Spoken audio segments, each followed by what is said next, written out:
Hello, hello. What is up, everybody? This is Noah of President Foxman, and today is another unscripted commentary. I'm kind of getting back into the swing of this, so forgive me if I am not used to it. If any of you have questions, please go down to the description and make a submission, and I'd love to answer it here in a video. I think we've done every single one that we've gotten, except for maybe a couple that I'm still catching up on. But we have a pretty good track record of giving responses to everybody, so get in before it gets too busy to take any. Today's submission from The Boat, best of all time. What are your thoughts on free will and agency? My best understanding of both of these concepts is that not having free will is like saying boats float, and having agency without free will is like saying boats swim. As far as I can tell, if there is no free will and there is agency, this just means that there is an illusion, and the illusion feels real. If this is true, the conclusion about life is not satisfactory to me. Okay. I don't really make the distinction between free will and agency. In my mind, agency has to do with power and ability. Are you able to do something? Can you do something? So agency is your ability to move and participate in the world, to change something than the way that it's already going, or to refrain from changing something. So that is what agency is. And that's fundamentally, in my mind, tied to free will. Do you have the power to do something or not to do something? So those are two pieces.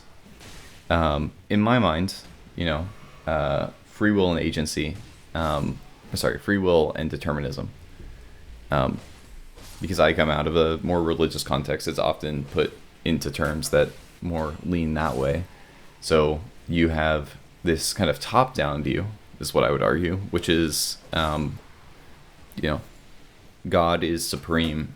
The laws of the universe, you could put it, if you are secular, right, are so strong and so firm that nothing that we could do could change that. We can't escape the laws. We can't escape God, right? So if He wills us to do something, then we do it, right? Like there's no way out. So if He has a way He wants the world to go, or if the laws are set in a certain way, the whole world will kind of unroll like a scroll, right? It will unravel. It'll all go as according to the grand equation that is given, right? If there is any free will, it is out of an incompleteness maybe of this divine will or something. And there's a whole conversation, right? Do the laws of the universe have anything to say about consciousness, or does God exercise His control over human consciousness, or is He able to? Or if He is able to, does He just let everybody have their control? So that's one bit, and then you have the bottom up, right? The kind of from the grass. I feel like I have agency. I feel like I have control. Like I can make a difference, right? There are times where I feel like my agency is maybe reduced. Like I feel the limits of it, limits of my free will to be able to make a change. I bring it up every single time, but like Alcoholics Anonymous comes to mind, right?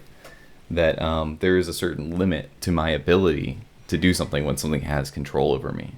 That agency has ceased. And what I'm looking for is the ability to make that change, right? So you have these two sides, right? The grassroots, the bottom, where it's like I feel like I have agency, but I also see the grandness of this design from the top down. That this all seems to be ordered in a certain way that I cannot escape the great control. And so in my mind, I see these two kind of perspectives, and I can kind of come up with a way that they don't conflict necessarily, right? I don't really necessarily have a problem. I don't know, that might sound weird or might sound like I'm kind of you know, making something up, but this is how I process it, right? Is that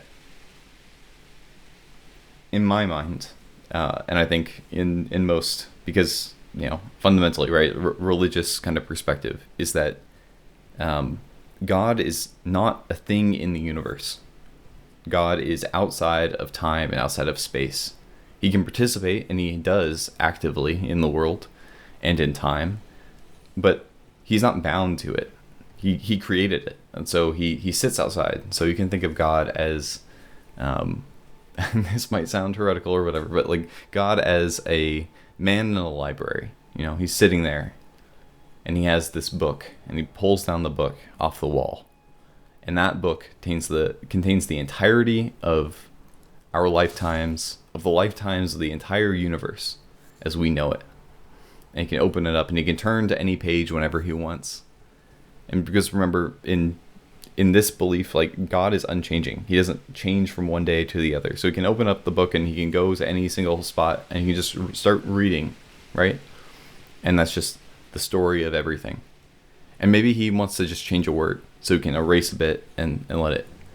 But this is like in a sense, like a magical book where the characters are alive, and so they're moving, and so he can react to them and let them flow as he wishes. He can rewrite bits, and he can change it. So he gives the choice of opening any of 50 doors to someone, but no matter what door they open, he can always have it that they win on the other side or they lose on the other side, right?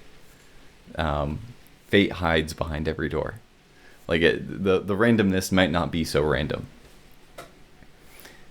And so in this way, right, that the idea of free will and determinism, it's all a dance. It's a dance between the humans who are given the little bit of agency we are, and at best, right, when we're not kind of taken over by something else, whether that be addiction or any of these type of things.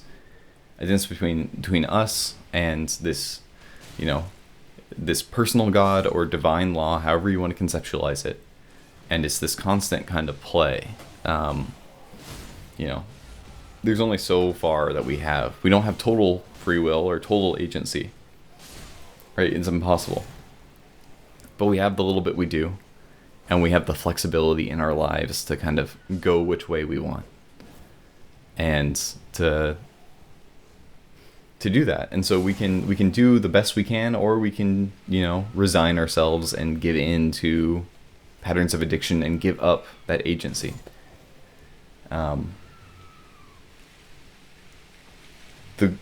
There's a quote, and I don't remember who says it. It might be Irenaeus or something, but I might be even getting that wrong. But the quote is, "The glory of God is a man fully alive." And it's this image of utmost beauty is someone who is able to be living fully, and to be living fully means that they are they're fully free, right? In the sense that they haven't resigned and given up into whatever hedonistic pleasures are around them, but they're able to, what does it mean to fully have agency? That's the ultimate question, in a reasonable sense, right?